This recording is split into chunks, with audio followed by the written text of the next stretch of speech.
All right, Shalom. This is the brother Nahalia from the GMS Orlando camp.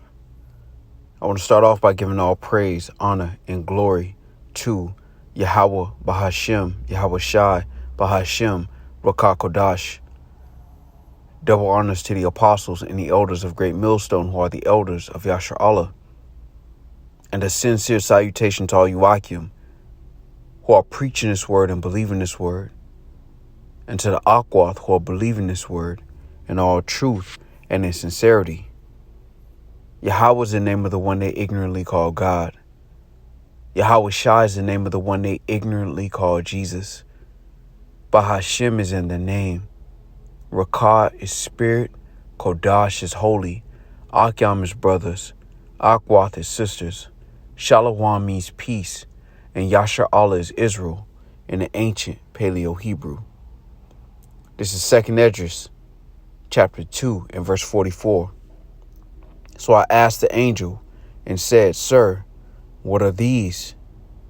He answered and said unto me, These be they that have put off the mortal clothing and put on the immortal, and have confessed the name of Yahweh Shemel Shai. Now are they crowned and receive palms. Then said I unto the angel, What young person is it that crowneth them, and giveth them palms in their hands? So he answered and said unto me, It is the Son of God, whom they have confessed in the world. Then began I greatly to commend them that stood so stiffly for the name of the Lord. And I want to go into a lesson through the Spirit on those that stood so stiffly. Lord willing, we be a part of that number. But I want to go into this lesson is based on my own experience this past week of being around the family that I was born into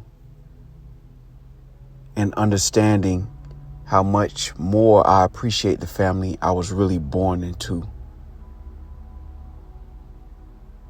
And it's because ultimately those who stood so stiffly are around you for those who hear this lesson through the Spirit and power of Yahweh Shemel Shai.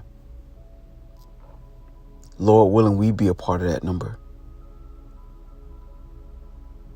Because the sacrifice that brothers, the apostles, the elders have taken is ultimately not in vain. Let's get that.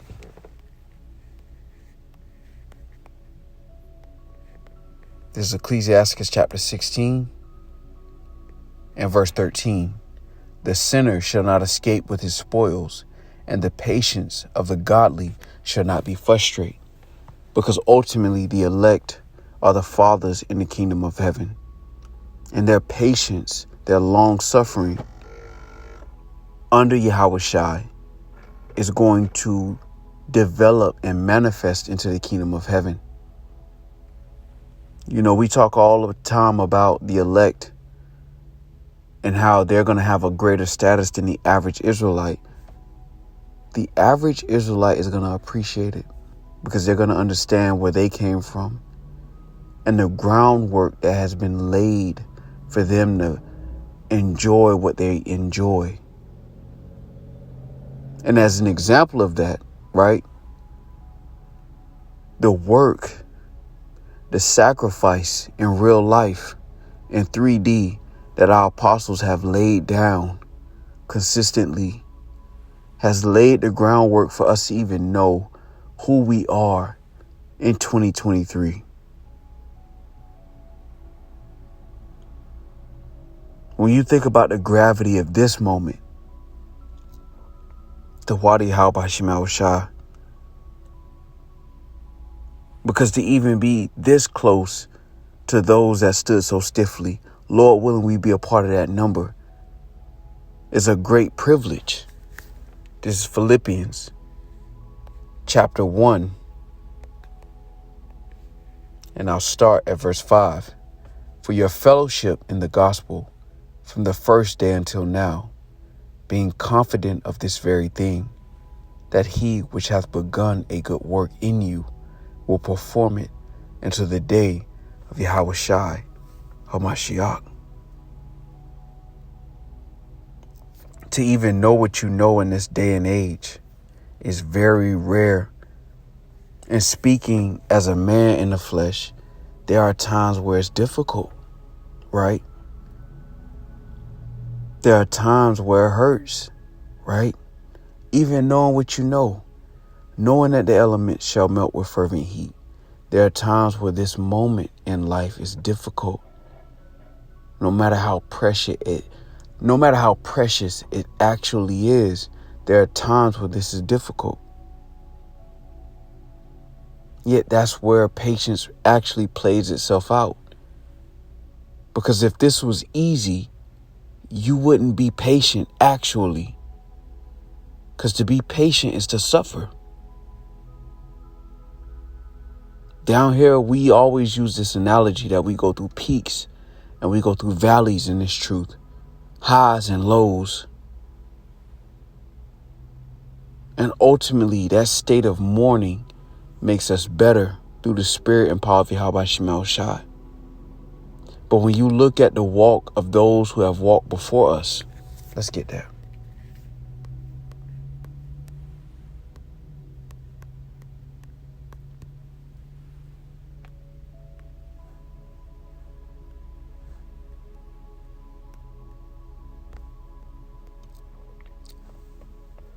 This is John chapter 4 and 38. I sent you to reap that whereon ye bestowed no labor. Other men labored, and ye are entered into their labors. Now, for the real laborers who understand this journey and understand this walk, it means its weight in gold when you hear this. Because our apostles have stood stiffly for decades. We have stood, whatever the case may be, but they have stood for decades, and that's why they are worthy of double honors. And in the kingdom, this thing is going to speak more than we can speak. Because actions speak louder than words. But when you really sit back and look at the gravity of this moment, it's an extremely precious moment in the span of time, because again, this is the last lifetime we have to deal with captivity. This is the last lifetime, Lord willing, we be a part of that number. We get to witness our people in a lower state, groping in darkness in the noonday, begging for bread from our enemies.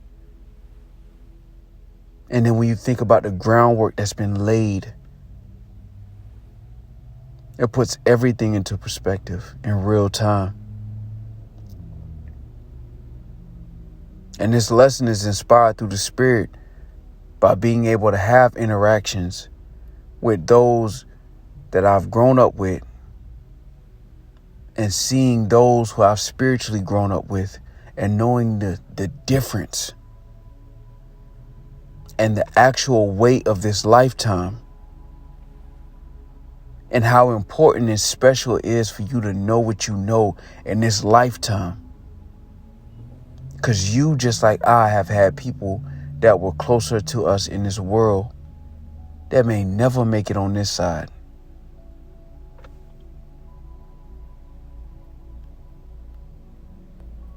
This is Ecclesiastes chapter 1.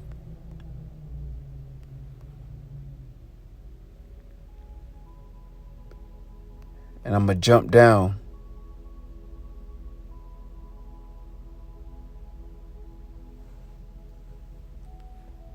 Ecclesiastes chapter 1. And I'm jumping down to verse 14. To fear the Lord is the beginning of wisdom, and it was created with the faithful in the womb. Now, when you really sit back and look at this, right?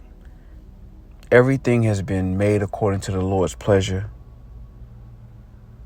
Even the elect. And that's why, when you think about the remnant, when you think about Yahweh Shai, it's so precious because what he laid the groundwork for was for a nation of a company of nations. Because every tribe is a nation within itself. And the sacrifice that he made was so great that only the elect can fathom it on this side. And we can't even fathom the fullness of it. And then when you think about those who have stood so stiffly in this lifetime, it's not of their own will, but it's of the spirit of Yahweh Shema Shai that has allowed them to carry on through decades, watching friends and family pass away as they weigh what's greater.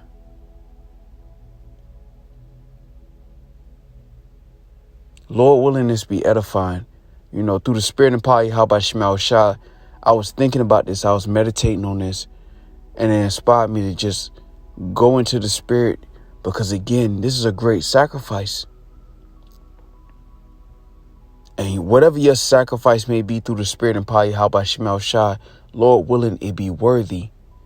When you think about our apostles and our elders, who the Lord has placed the spirit on to be in this for decades, it brings a heavier weight of honor in the flesh, because there are not many living and breathing that understand what you understand and that can relate, and who can relate more than them. Those that stood so stiffly.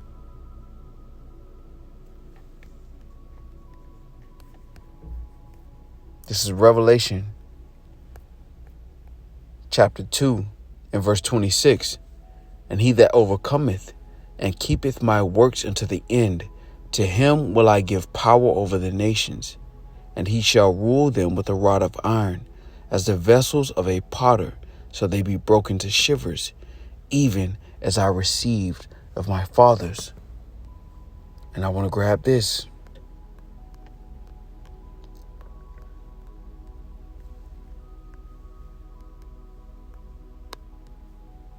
This is 1 Timothy chapter 5 and verse 17. Let the elders that rule be counted worthy of double honor, especially they who labor in the word and doctrine. I'll hit you with something through the spirit. Even now, and our apostles and our elders in their old age have a greater measure than us as young men. And though you have the energy, it doesn't match the measure. And this is why these men are worthy of double honors. And when you look at what's actually at stake outside of ego, you understand why everything the Lord laid down is perfect. Those that know, they know. And those that don't, it don't matter.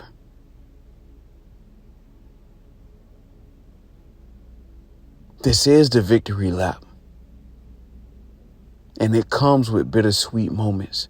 And those that labor, you know what you signed up for. Tighten up, buckle down, and know what we doing and what we doing it for. But when you look back and you look at the present, it's easy to see that the Lord ordered everything according to his pleasure. And that everything is aligned according to the Lord's pleasure.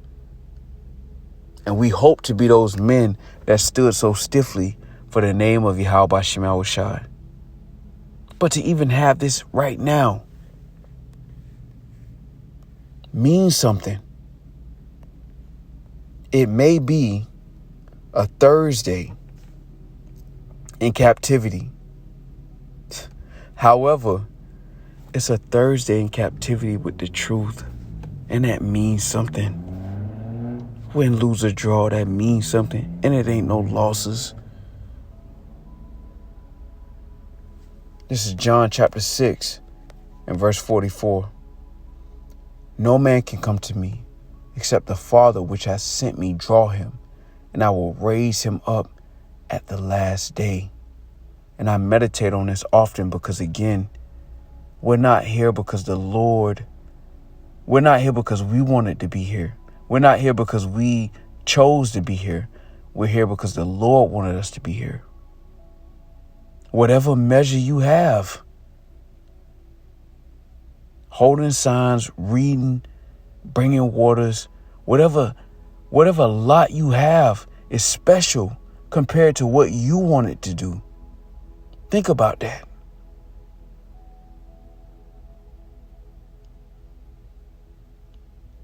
Because you have Israelites that know that they're Israelites, that don't know that this is life or death. Every day. Every day this is life or death.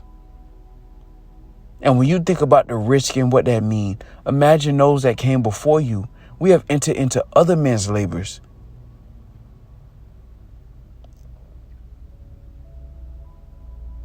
Lord willing, this is edifying.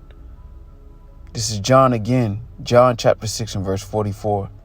No man can come to me except the Father, which hath sent me, draw him, and I will raise him up at the last day. This is John chapter 15 and verse 16. Ye have not chosen me, but I have chosen you and ordained you, that you should go and bring forth fruit, and that your fruit should remain, that whatsoever ye shall ask of the Father in my name, he may give it you. Whether you're reading, whether you say 2 words every 2 months, whether you bring waters, whether you hold signs, you are part of bringing forth the fruit. And you didn't choose it. The Lord chose you. And it may not be honorable in this world, but fuck this world. It matters to the one who matters most. Lord willing, this be edifying. But again, as bitter as this lifetime can be, it's also a sweet gift. You salute brothers every day. Let's get that. Because you have, I believe through the Spirit. This is Matthew chapter 16 and 28. Verily I say unto you, there be some standing here which shall not taste of death till they see the Son of Man coming in his kingdom. Many brothers have saluted brothers who will not taste death. Many brothers have saluted other brothers and they themselves will not taste death. This is what we fighting for. If it came to a house and a wife and 2 kids, that would have been easy work in this lifetime. The Lord gave you a greater gift and a greater purpose. Lord willing, we be a part of that number.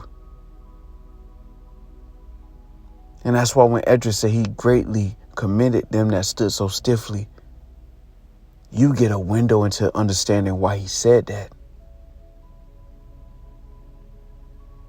Appreciate it. And Lord willing, we appreciate it through action and not word. With that, I want to give all praise, honor, and glory to Yahweh Bahashem, Yahweh Shai, Bahashem, Rakakodash. Double honors to the apostles and the elders of Great Millstone, who are the elders of Yasha Allah. And a sincere salutation to all you Akim, who are preaching this word and believing this word, and to the Akwath, who are believing this word in all truth and in sincerity. Shalom.